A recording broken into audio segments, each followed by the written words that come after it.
I've got a Weiner man and he's got a hot dog stand.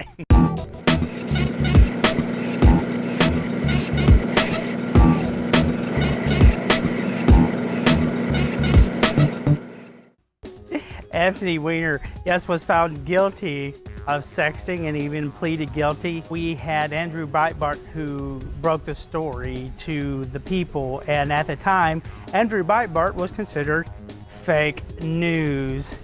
That's right, fake news. What is fake news? Basically, it's anything to keep you down, to keep the speech down, because even if we assume something, it would be considered fake, which on the other hand, the leftists are allowed to assume things all the time. And that's the reason why they do the comedy shows, because with comedy, 90% of it, they can say, well, if I'm found to be false, I was just joculating, so therefore it doesn't matter. But the problem is people still believe it. That's the reason why the Norman Lear 70s shows are not really comedy or entertainment. They're indoctrinational tools. They were indoctrinational tools to try to put feminism, shove it down your throat, to push all kinds of progressivism and socialism and communism to push down your throat. That's exactly what the whole idea of the Norman Lear propaganda shows were like.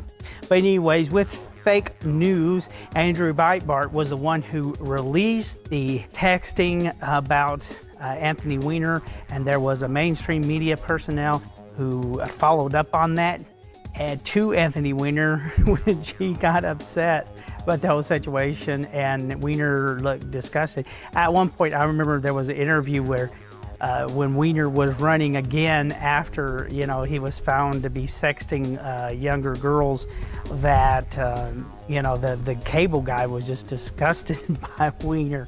And that shows you what has happened when you do the whole thing with fake news. And I want to try to touch on some points for a minute about when you have a soldier who dies in Afghanistan and you don't see it on the front page, but on the front page you have some tranny complaining because you can't use the bathroom. That's selective outrage. That's selective journalism.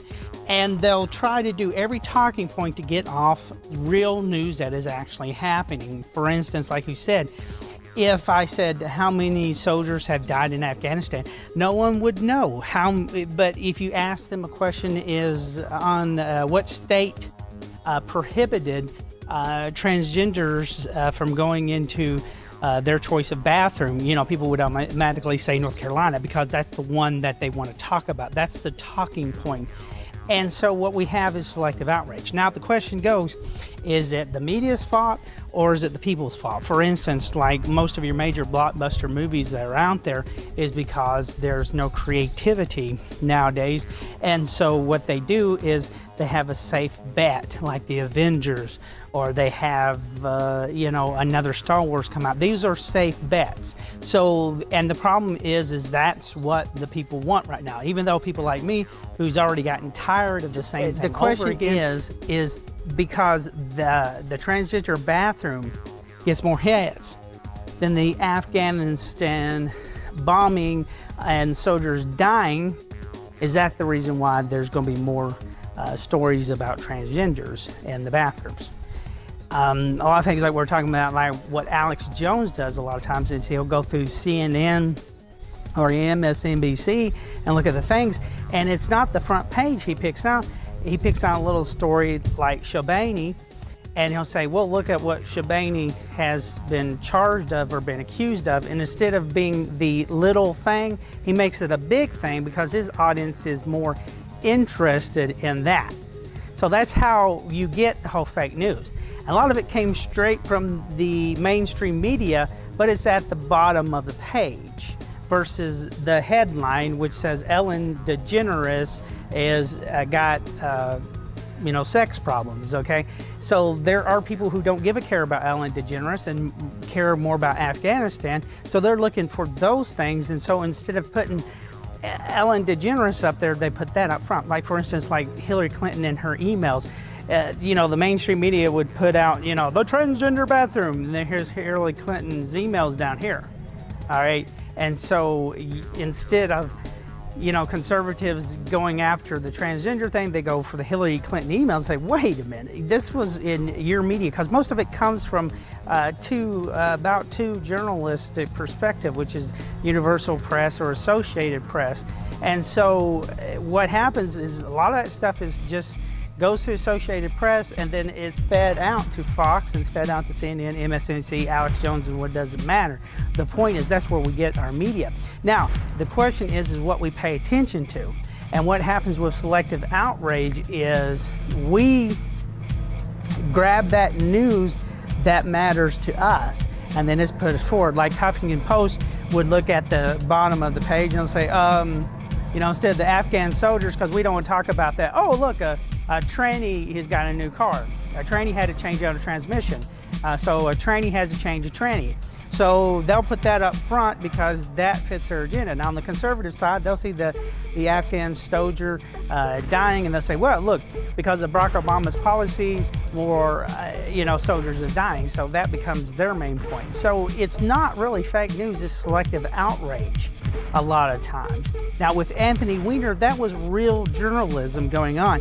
That's what Andrew Breitbart did. He had people who went in there who exposed a lot of things. And now there is the Veritas Project, or the Veritas Project, where they go in to expose Acorn. And that's real journalism. But instead of people being praised of exposing something because it upsets their agenda, they try to hide it. It's kind of like when the Catholic Church is hiding pedophilia. It's the same thing with Acorn. It's the Church of Liberalism, trying to cover up their Church of Gaia, which includes Planned Parenthood, which includes Acorn, and all these things. All the corruption that goes in there, they don't want you to know about, and they'll try to cover it up because the liberal agenda is so protective of that. And that was a problem with the media, why people became mistrusting of it, is because the majority of the media were liberal personnel.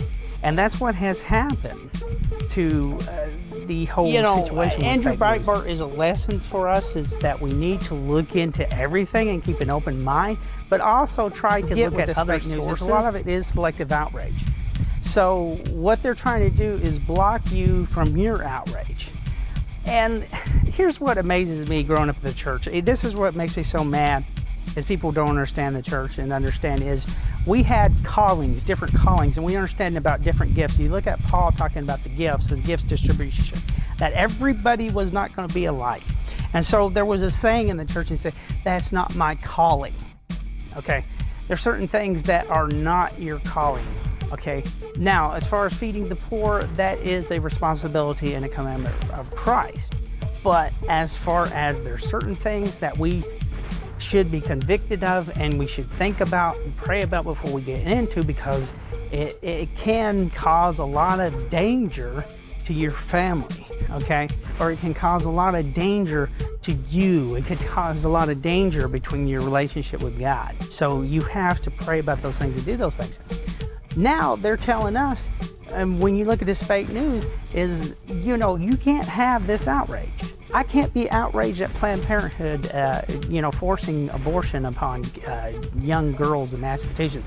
I can't be outraged about that. I can't be outraged out of tax-funded trainees who are getting free surgery in prisons in Massachusetts and California. Okay, I can't have outrage about Bradley Manning, who has tried to destroy the Army. Okay, that is called selective outrage, and those things bother me. This stuff about what they worry about every day, the SJWs and what the liberals, I want people to be smarter, so keep reading and keep searching the scriptures daily to find out whether those things are so or not. And that's the problem with what we do, is we have the media, mainstream media, acting like the preachers. We have scientists acting like preachers. We have government officials out there trying to tell us what to do, and no one second guesses. It is your job to second guess, because you're American. You are a king. You are a priest. You are a prophet in this country, and there's no other country that allows you to do that. So I want to talk about it, guys. You guys have a great day.